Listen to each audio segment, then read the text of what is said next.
Let me start by saying I thought I knew what heartbreak felt like. I'd been through breakups before, right? But nothing, and I mean nothing, prepares you for watching the man you're about to marry walk past you like you're invisible and head straight to your best friend. The same best friend who's carrying what I thought was her ex-boyfriend's baby. Yeah, that's where this story gets really twisted. The morning of my wedding started like a fairy tale. I woke up in this gorgeous bridal suite, surrounded by my bridesmaids, sipping champagne at 9 a.m. because, hey, it's your wedding day. The sun was streaming through these massive windows, my dress was hanging there looking absolutely perfect, and I remember thinking, this is it. This is my happily ever after moment. But you know that feeling when something just feels off? Like when you walk into a room and everyone stops talking. Well, I should have trusted that instinct when my maid of honor, Sarah, kept checking her phone every 2 minutes and wouldn't make eye contact with me. Because what I didn't know was that she wasn't texting her mom about baby stuff. She was texting my fiancé. And they weren't discussing wedding logistics, if you know what I mean. But I'm getting ahead of myself here. Let me tell you about all the signs I completely missed because I was so blinded by love and wedding planning stress. First red flag. 3 months before the wedding, Jake started working late. Like, really late. I'm talking 2 a.m. kind of late, and when I'd call his office, it would go straight to voicemail. He said it was a big project, something about quarterly reports. I bought it because, honestly, I wanted to believe him. Second red flag, Sarah suddenly became super interested in all our wedding details. I mean, she was my maid of honor, so that's normal, right? But she started asking weird questions like, what time does Jake usually get to the venue, and who's walking down the aisle first? At the time, I thought she was just being helpful. Third red flag, the pregnancy announcement. Sarah told everyone she was pregnant at my engagement party. My engagement party? She said the father was some guy she'd dated briefly, and he was out of the picture. I was annoyed, but tried to be supportive because that's what friends do. But friends don't usually lie about who the father is. So there I was, about to walk down the aisle with my dad, when my wedding coordinator whispers, there's been a slight delay. The groom needs another minute. Another minute? I'd been planning this day for 18 months. What could possibly need another minute? Looking back, that should have been my cue to run. But instead, I stood there in my $3,000 dress, adjusting my veil for the 100th time, while 200 people sat in those white folding chairs waiting for the show to begin. My dad squeezed my hand and said, "You look beautiful, sweetheart." Jake's a lucky man. If only he knew what was about to happen. The music finally started, you know that traditional wedding march that's supposed to make everyone tear up with joy? Well, it started playing, and I began my walk down the aisle. Every step felt like a dream. My bridesmaids looked gorgeous in their dusty rose dresses, especially Sarah, who was glowing with that pregnancy glow everyone talks about. Jake was standing at the altar in his navy suit, looking handsome as always. But something was different about his expression. Instead of the love and excitement I expected to see, he looked nervous? Guilty? I couldn't quite read it. That's because he was about to do something no bride should ever have to experience. I reached the altar. My dad kissed my cheek and placed my hand in Jake's, and I expected to see pure joy in his eyes. Instead, Jake looked at me with this expression I'd never seen before. It was like he was looking at a stranger. My heart started racing, but not in a good way. The officiant began with the usual, "Dearly beloved, we are gathered here today." And I tried to focus on the words, but Jake kept glancing over at the bridesmaids. Specifically at Sarah. She was standing there with her hands on her belly, tears streaming down her face. I thought she was just emotional about the ceremony. Then came the moment that changed everything. When the officiant asked, "Do you, Jake, take this woman?" Jake looked directly at me and said, "Clear as day, I can't do this." "Not, I do. Not, I need a moment," he said. "I can't do this in front of 200 people." The entire venue went dead silent. I mean, you could hear a pin drop. My brain couldn't process what was happening. This had to be some kind of joke, right? Maybe he was nervous and misspoke? But then he stepped back from me, looked at Sarah, and said, "I'm sorry, but I love someone else." And what happened next made me realize this wasn't a spur-of-the-moment decision. Jake didn't just stand there awkwardly, he actually started walking toward the bridesmaids. Toward Sarah. I watched in complete shock as my fiancé, still in his wedding tux, walked past our families, past our friends, past everyone who had traveled from different states to celebrate our love, and stopped right in front of my maid of honor. The gasps from our guests were audible. Someone's phone started ringing. My mom half stood up from her seat like she was going to intervene, but my dad put his hand on her arm. Everyone was frozen except Jake, who kept walking like he was on some kind of mission.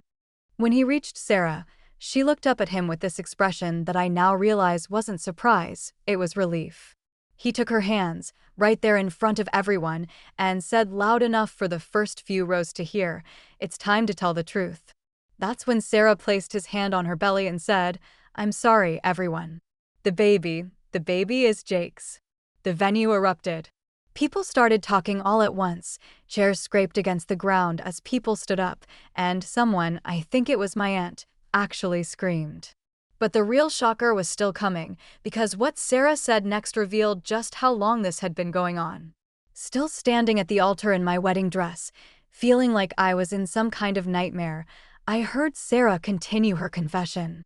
"We've been together for 8 months, she announced to the entire wedding party. The baby is due in 4 weeks, and we love each other." 8 months. 8 months. That meant they'd been together since before Jake even proposed to me. While I was picking out wedding venues, tasting cakes, and choosing flowers, my fiancé was having an affair with my best friend. While I was addressing save the dates, they were making a baby together. The math hit me like a truck. Sarah announced her pregnancy at my engagement party, which was 6 months ago. If she was 8 months pregnant now, that meant she got pregnant right around the time Jake and I got engaged. She knew she was carrying my fiancé's baby when she helped me pick out my wedding dress. She knew when she threw me my bridal shower. She knew when she gave that beautiful maid of honor speech at my rehearsal dinner just last night. I stood there, bouquet still in my hands, trying to process the fact that my entire relationship had been a lie for the better part of a year. But what my mom did next? That's when things got really messy. My mother, bless her heart, was not about to let this slide quietly. She stood up in that front row wearing her beautiful mother of the bride dress and shouted, and I mean shouted, "Are you kidding me right now?" The whole venue turned to look at her, but she wasn't done. "We paid for this entire wedding," she continued, her voice carrying across the entire ceremony space. "The flowers, the catering, the venue, everything. And you're telling me you've been lying to our daughter for 8 months. That's when Jake's parents got involved. His father stood up and tried to calm everyone down, saying something about young people making mistakes, but my dad was having none of it. I watched my normally calm, collected father turn bright red and start marching toward Jake like he was going to throw a punch. The wedding coordinator was frantically trying to figure out what to do. Guests were pulling out their phones, some to call rides home, others to record this disaster for social media. My bridesmaids were standing there looking mortified, except for Sarah, who was now crying and clinging to Jake's arm. And me?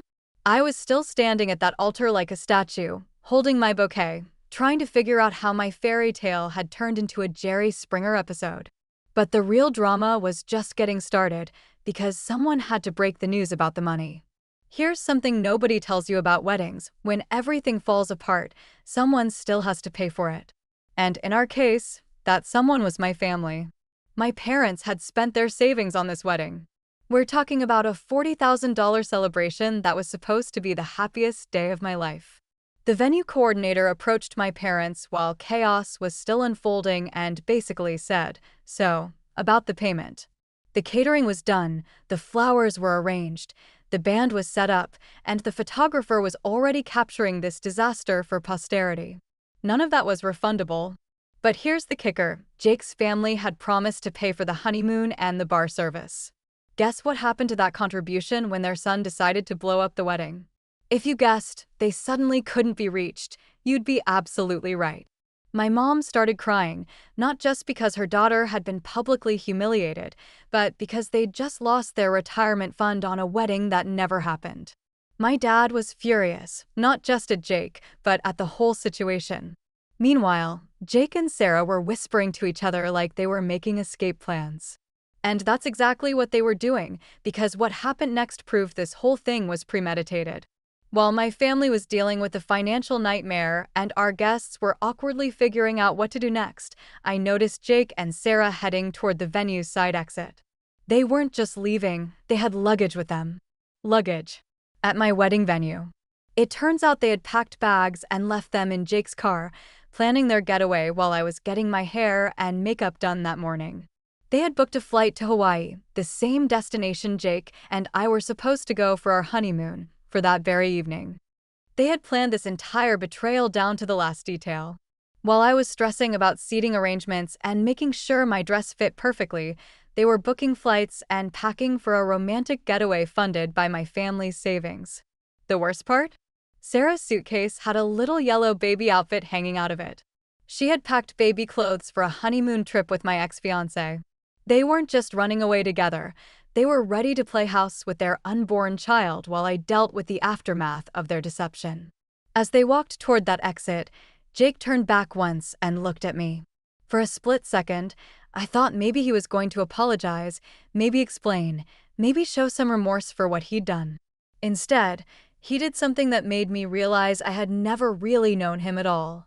Jake looked back at me standing there in my wedding dress, and you know what he did? He smiled. Not a sad smile, not an apologetic smile, a relieved smile.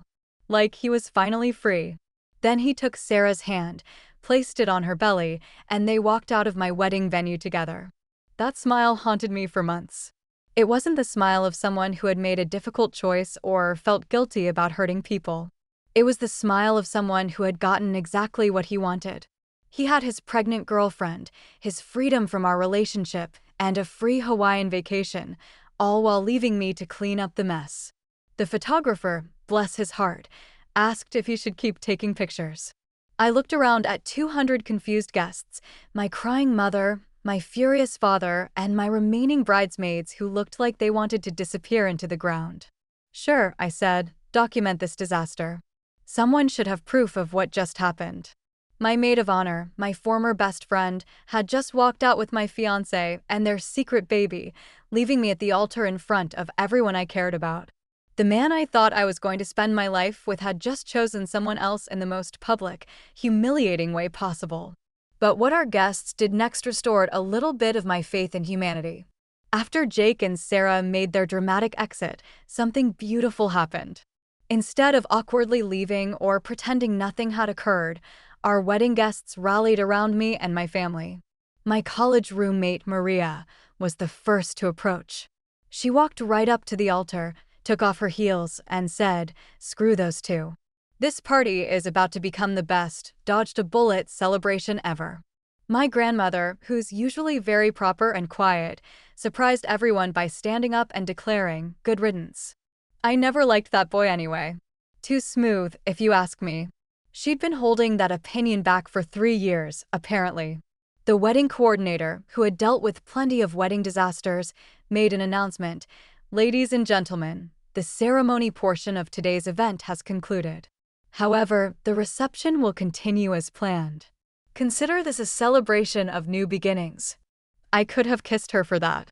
People started moving toward the reception area, not because they were hungry or wanted to party, but because they wanted to support me. My dad's business partner came up and said, "That young man just made the biggest mistake of his life. You're worth 10 of him."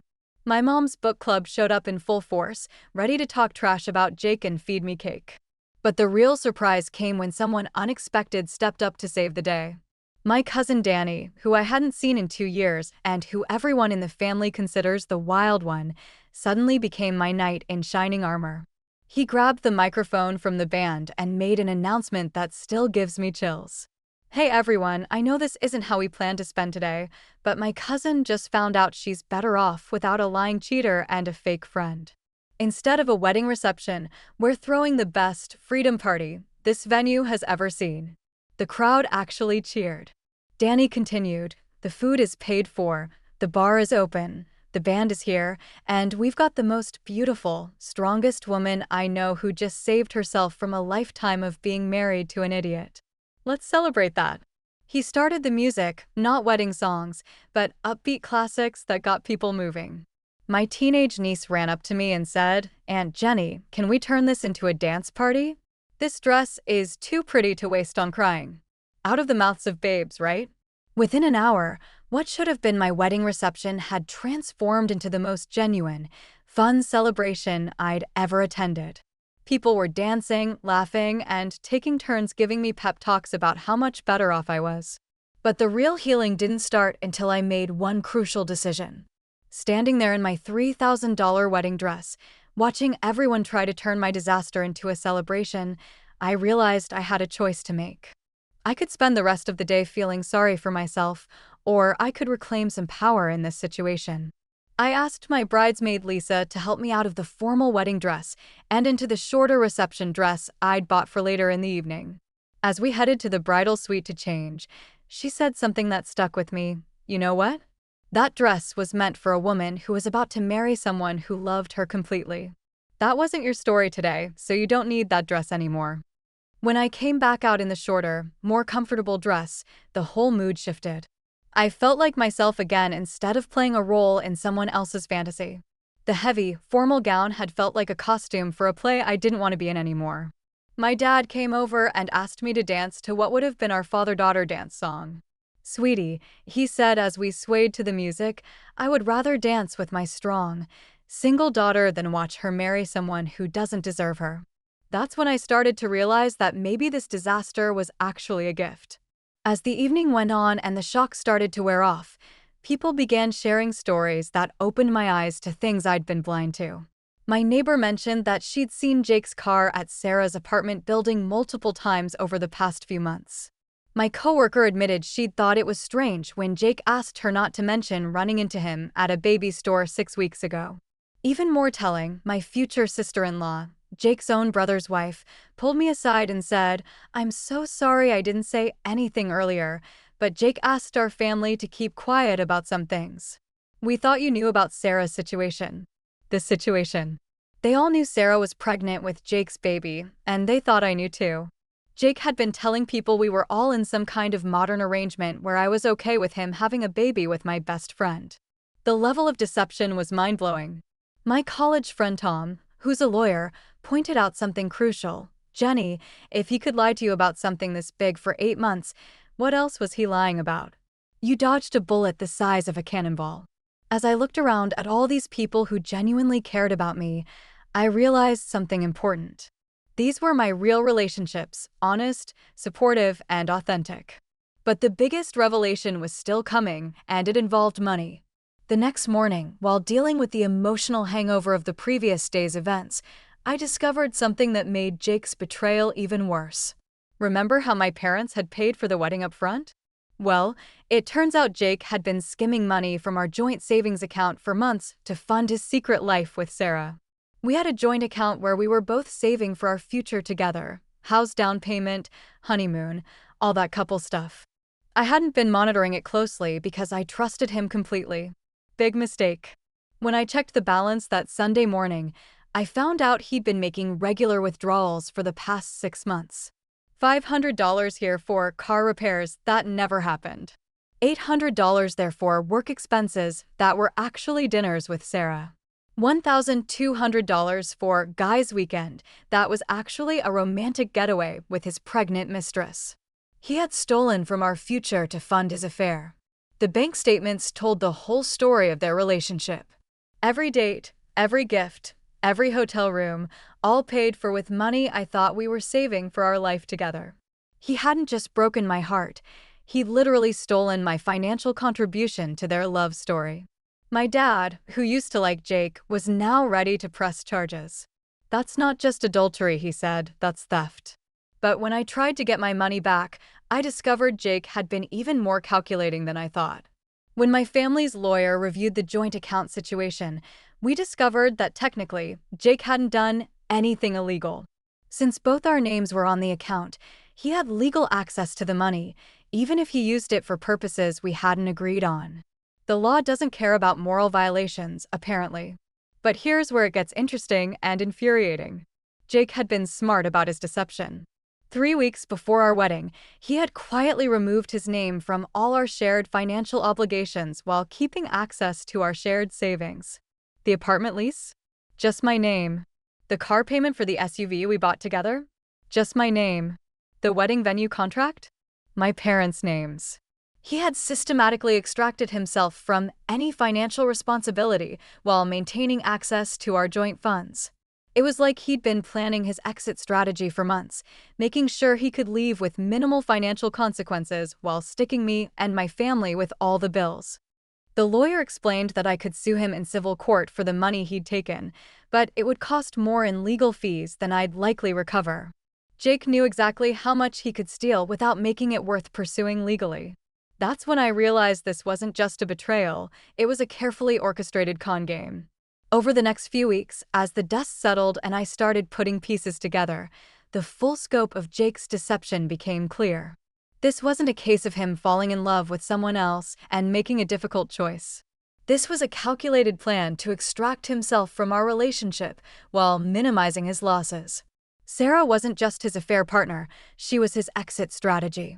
He had never intended to marry me. The pregnancy gave him the perfect excuse to leave dramatically while playing the victim himself. I have to do the right thing for my child, he could say, making himself look noble instead of like a cheating liar. My friend Lisa, who works in HR, pointed out that Jake had also been lying to his employer. All those late nights at work weren't work at all. His boss confirmed that Jake had been leaving early most days for the past 6 months.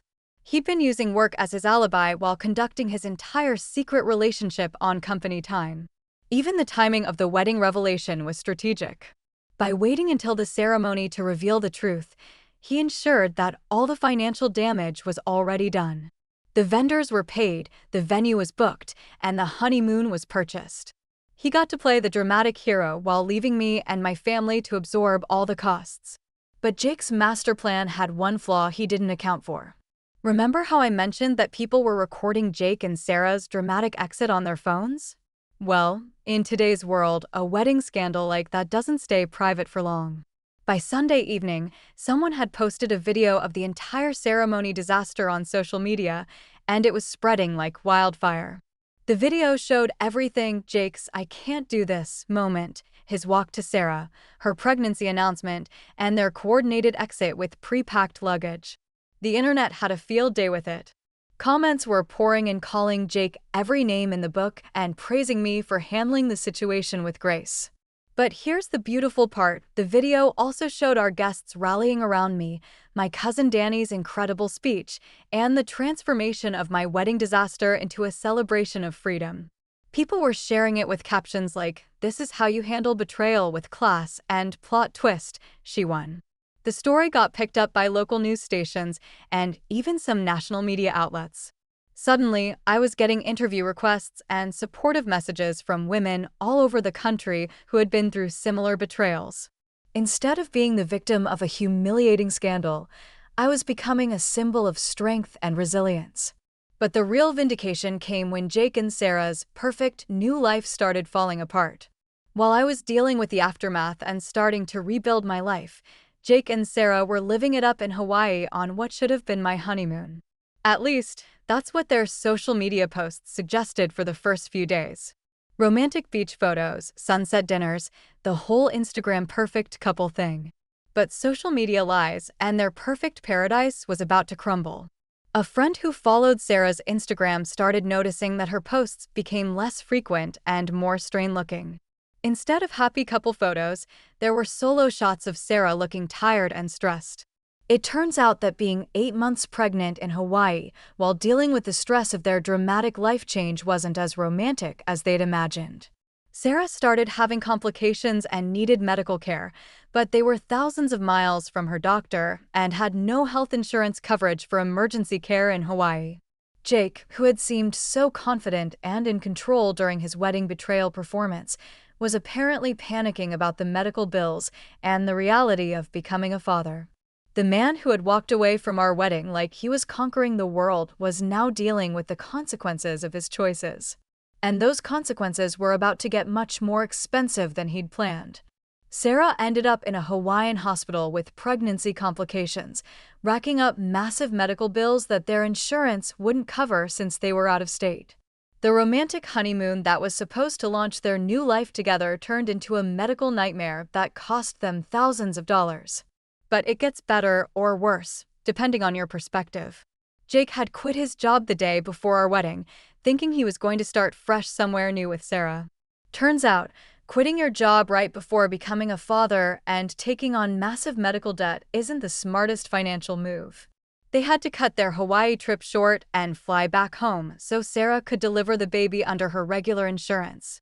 Instead of the extended romantic getaway they'd planned, they got 3 days in paradise followed by a medical emergency and an early flight home to reality. Meanwhile, I was back home getting my life together, surrounded by friends and family who had seen Jake's true colors and were supporting me through everything. People kept telling me how lucky I was to find out before we got married instead of after, and I was starting to believe them. But the universe wasn't done with Jake and Sarah yet. Sarah gave birth to a baby boy just 3 weeks after their wedding disaster, and while I should clarify that I don't wish harm to any innocent child, let's just say that new parenthood was a rude awakening for Jake. The man who had seemed so confident about choosing his real family was about to learn what that actually meant. Sleepless nights, diaper changes, feeding schedules, and a partner dealing with postpartum complications, all while being unemployed and facing mounting medical bills. The romantic fantasy of running away together had crashed headfirst into the reality of adult responsibilities. My sister, who works at the hospital where Sarah delivered, mentioned, without violating any privacy rules, of course, that Jake looked like he hadn't slept in days and was visibly stressed about the bills they were receiving. The confident man who had walked away from our wedding was now an overwhelmed new father facing financial ruin. Meanwhile, I had started therapy, joined a support group for people who'd experienced relationship betrayal, and was beginning to see this whole experience as a blessing in disguise. I was learning things about myself and building a stronger support network than I'd ever had before. But the real plot twist was still coming, and it involved someone I never expected. 6 months after the wedding disaster, I was finally feeling like myself again. I'd started a new job, moved into my own apartment, and was genuinely happy for the first time in years. That's when I got a knock on my door that changed everything again. It was Jake's mother, Linda, looking older and more tired than I'd ever seen her.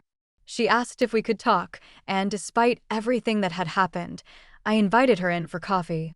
What she told me over the next hour was shocking, even after everything I'd been through. "I owe you an apology," she began, "and an explanation about things I should have told you months ago." It turns out that Jake's family had known about his relationship with Sarah from the very beginning. They hadn't just known, they had actively helped him hide it from me. Linda explained that Jake had told them I was okay with it and that we had some kind of open relationship arrangement. She realized after the wedding disaster that Jake had been lying to everyone, not just me, but his own family too. They had been manipulated just as much as I had been, just in a different way. But what she told me next explained so much about why Jake was the way he was. Linda went on to explain that Jake's behavior wasn't entirely surprising to those who knew his family history.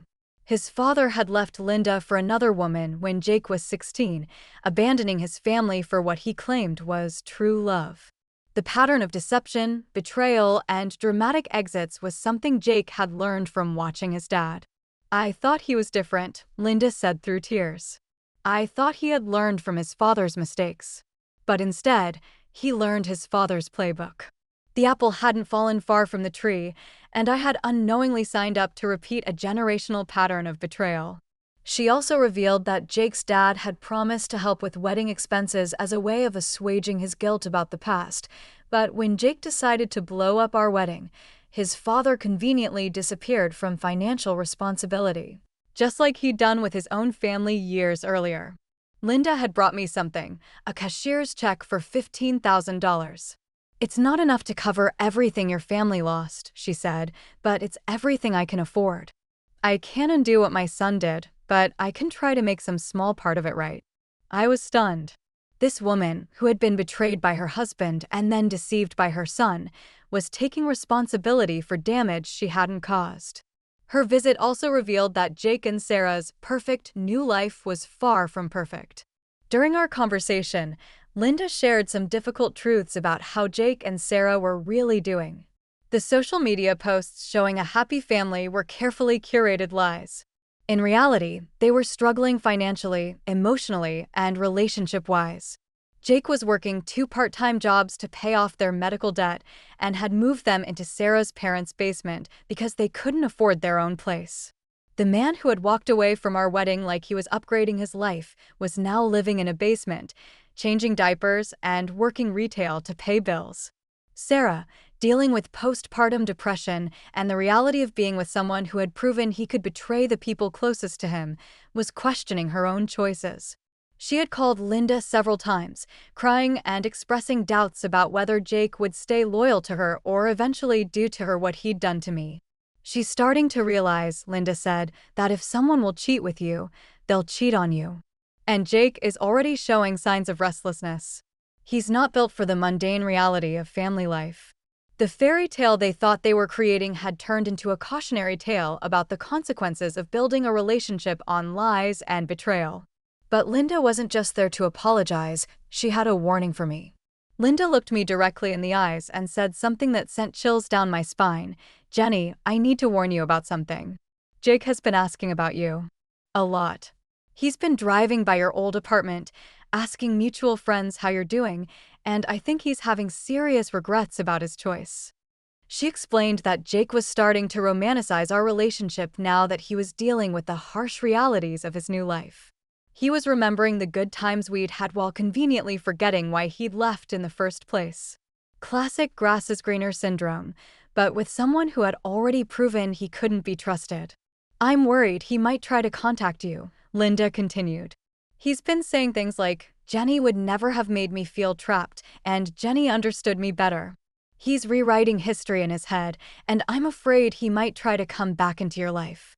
The thought of Jake trying to reconcile after everything he'd done was both laughable and terrifying. I had worked so hard to heal from his betrayal, and the idea of him trying to worm his way back into my life made me angry. Linda assured me that she had told him in no uncertain terms to leave me alone, but she wanted me to be prepared in case he didn't listen to her advice. And sure enough, her warning proved to be prophetic. 2 weeks after Linda's visit, Jake showed up at my new workplace during my lunch break. I was heading. 2 weeks after Linda's visit, Jake showed up at my new workplace during my lunch break. I was heading out to grab a sandwich when I saw him leaning against my car in the parking lot. He looked terrible, exhausted, unshaven, and wearing clothes that had seen better days. This was not the confident man who had walked away from our wedding 6 months earlier. "Jenny, we need to talk," he said, approaching me like we were old friends instead of, well, whatever we were now. "I've made a huge mistake, and I need you to hear me out." The audacity was breathtaking. After everything he'd put me through, he wanted me to listen to his sob story about how hard his life had become. I told him clearly that we had nothing to discuss and that he needed to leave me alone. But Jake, being Jake, didn't take no for an answer. He started following me as I walked toward the restaurant, talking about how he realized I was the one and how he'd been confused during our relationship. "Sarah and it's not working," he said, like that was supposed to matter to me. "She's always upset, the baby cries constantly, and I realize now that what we had was just physical attraction. You and I had something real, something deep." But I was about to show him exactly how much I'd changed since he left. I stopped walking and turned to face Jake, and for the first time in our entire relationship, I saw him clearly. Not through the lens of love or hope or wishful thinking, but as he really was, a selfish, manipulative person who had shown me exactly who he was and was now trying to convince me I'd imagined it. "Let me get this straight," I said, loud enough for other people in the parking lot to hear. "You left me at the altar for my best friend, stole money from our joint account, lied to me for 8 months, and now you want me back because your new life is harder than you expected?" Jake tried to interrupt with excuses about being young and stupid and making mistakes, but I wasn't finished. 6 months of therapy, support groups, and personal growth had given me a voice I'd never had before. "You didn't make a mistake, Jake. You made a series of calculated choices to deceive me while planning your exit strategy. You treated me like a placeholder until something better came along, and now that the something better requires actual adult responsibility, you want to come crawling back." People were starting to stare, but I didn't care. For the first time in my life, I was standing up to someone who had hurt me instead of trying to understand their behavior or make excuses for them. And what I said next made it clear that the old Jenny was gone forever. "Here's what's going to happen," I continued, feeling stronger with every word. "You're going to leave me alone completely. No more driving by my apartment, no more asking friends about me, no more surprise visits to my workplace.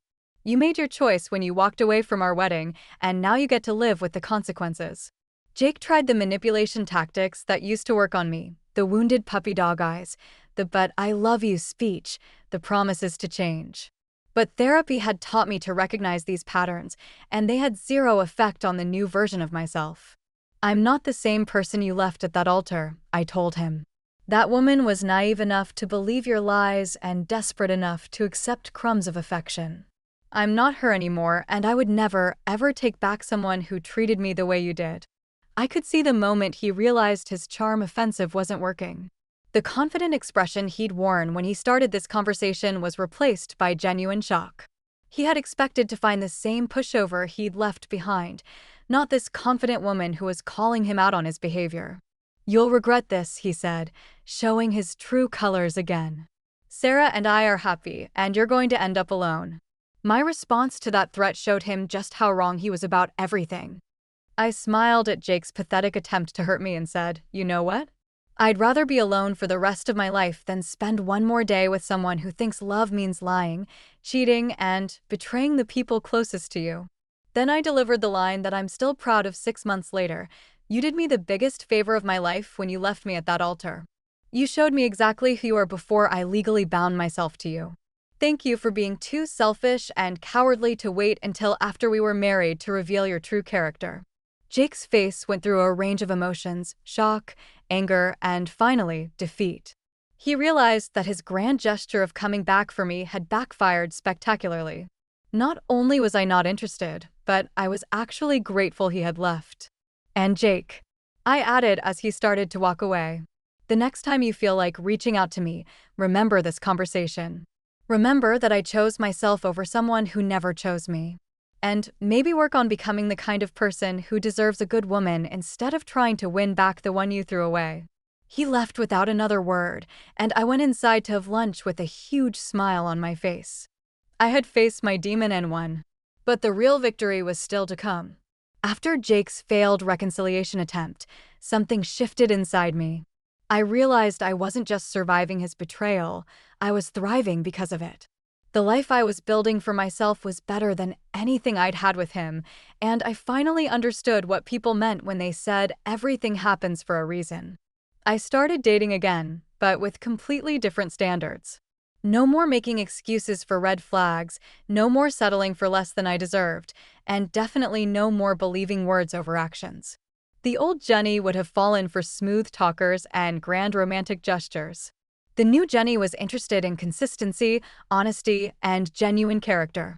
My career was taking off in ways it never had when I was focused on planning a wedding and managing Jake's moods.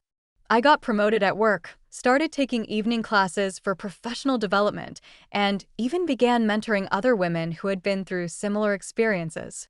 The money Linda had given me went toward a down payment on my own condo, not a place I was sharing with someone else, but my own space that I chose and decorated exactly how I wanted it. Every room reflected my personality, not a compromise between two people's tastes. And then I met someone who showed me what real love actually looks like. 8 months after my wedding disaster, I met David at a volunteer event for a local animal shelter. He was there with his teenage daughter, and they were working together to help socialize rescue dogs. The first thing I noticed wasn't his looks, though he was definitely attractive, but how patient and kind he was with both the animals and his daughter. What struck me most was how different he was from Jake. David didn't try to impress me with grand gestures or smooth lines.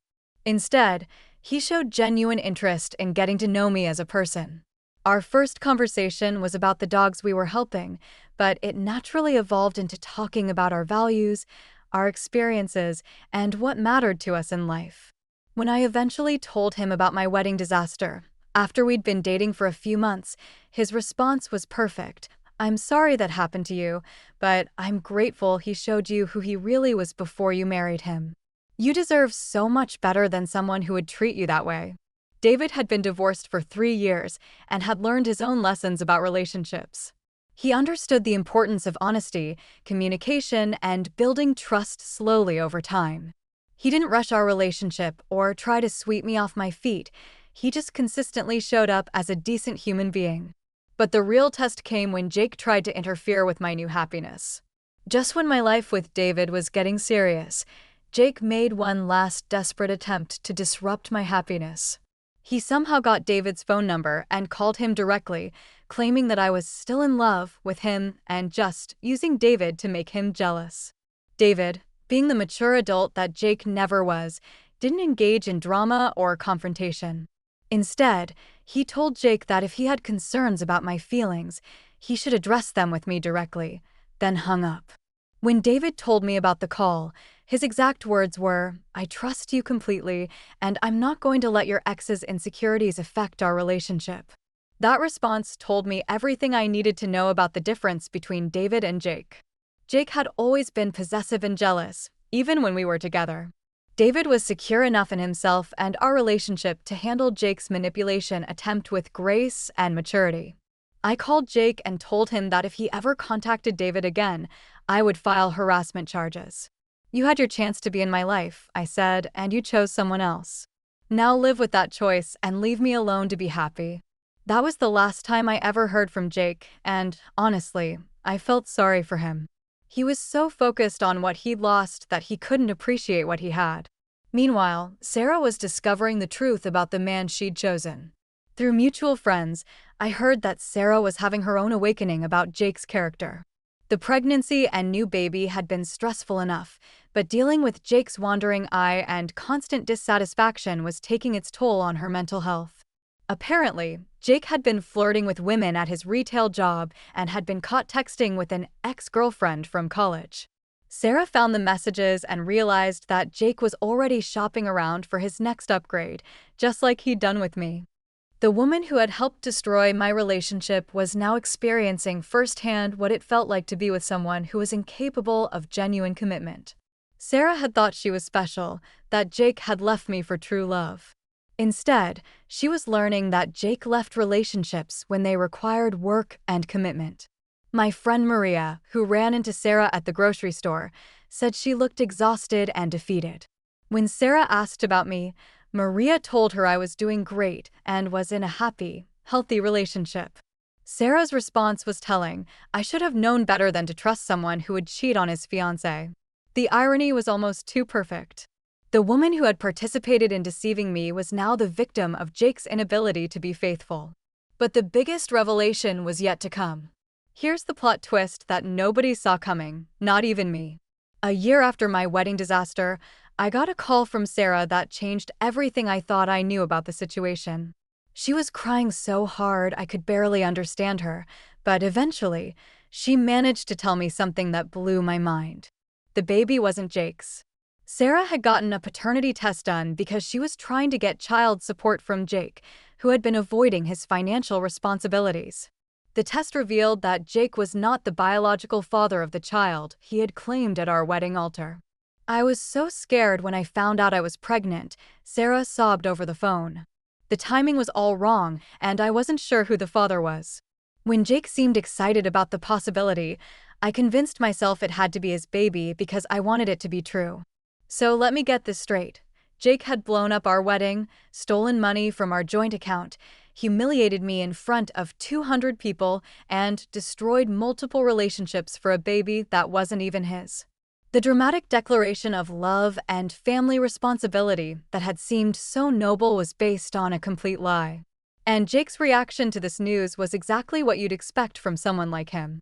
When confronted with the DNA results, Jake's response revealed everything about his character.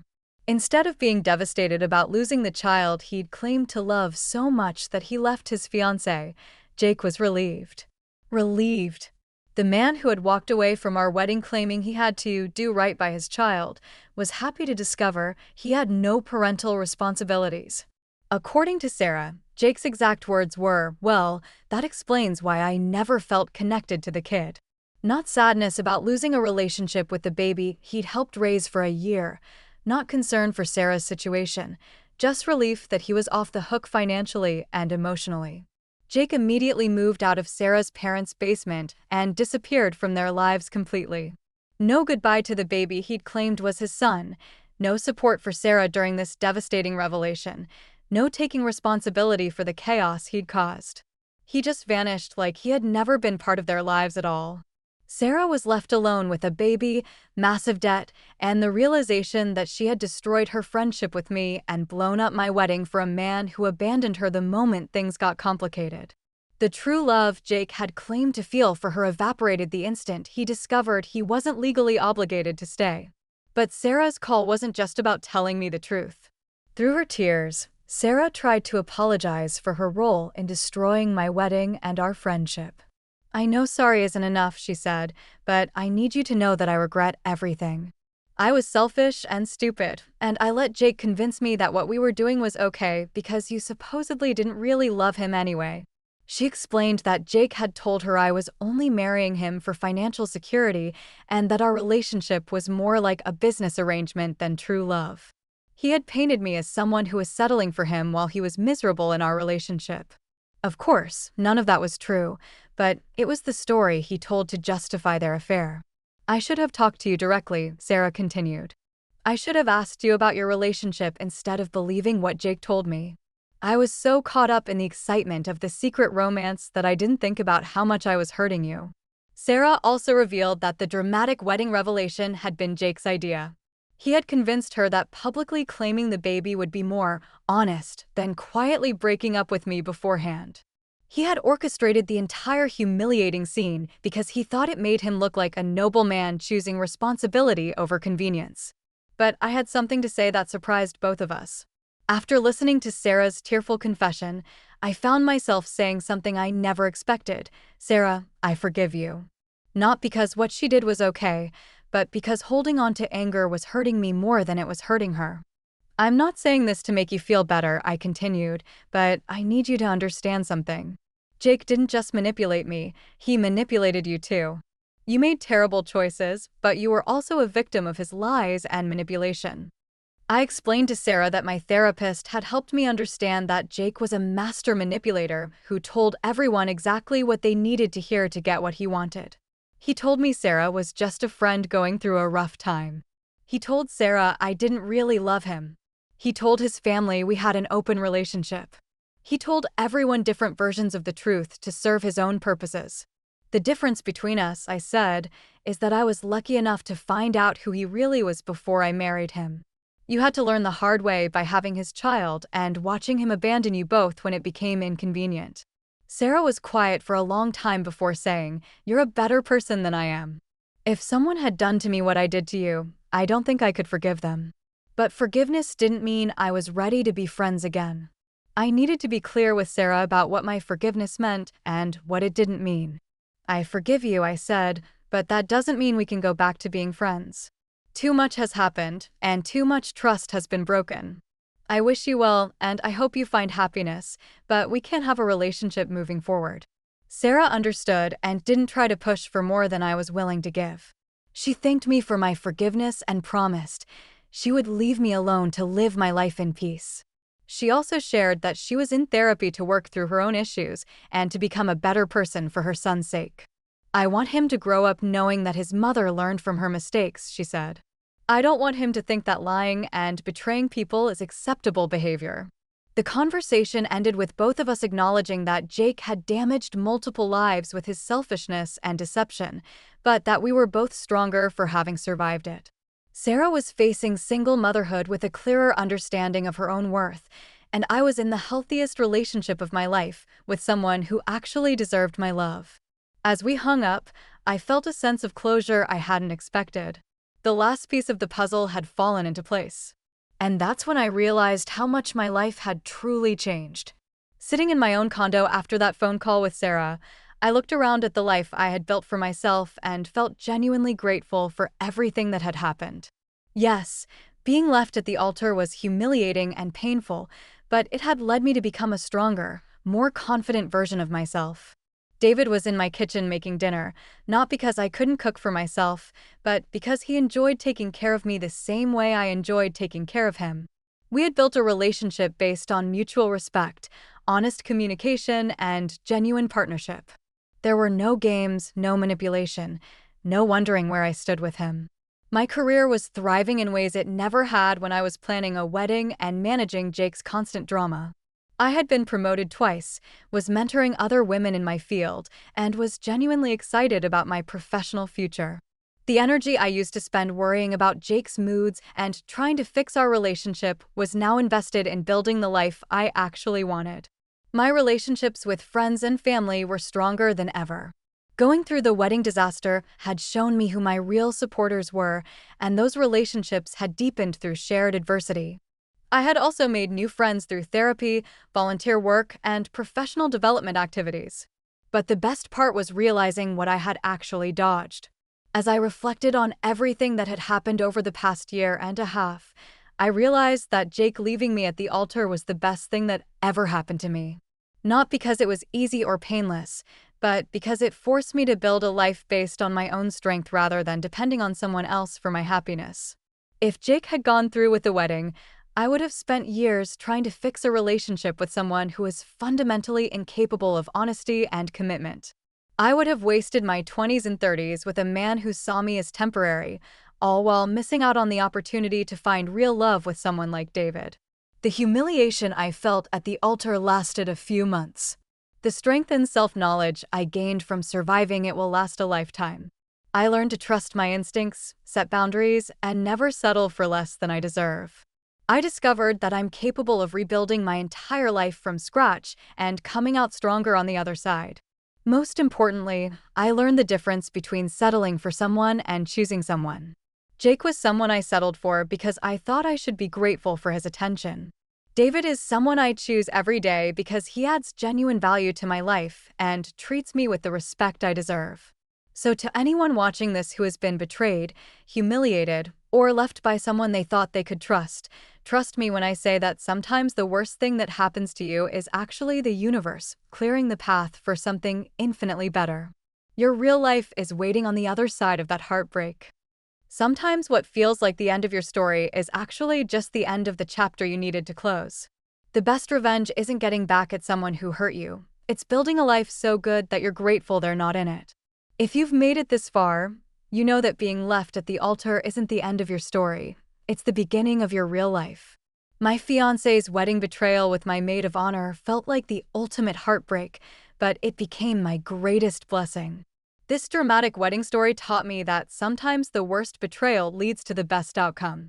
Subscribe if you want more true stories about overcoming life's biggest challenges, and remember, when someone shows you who they really are, believe them the first time.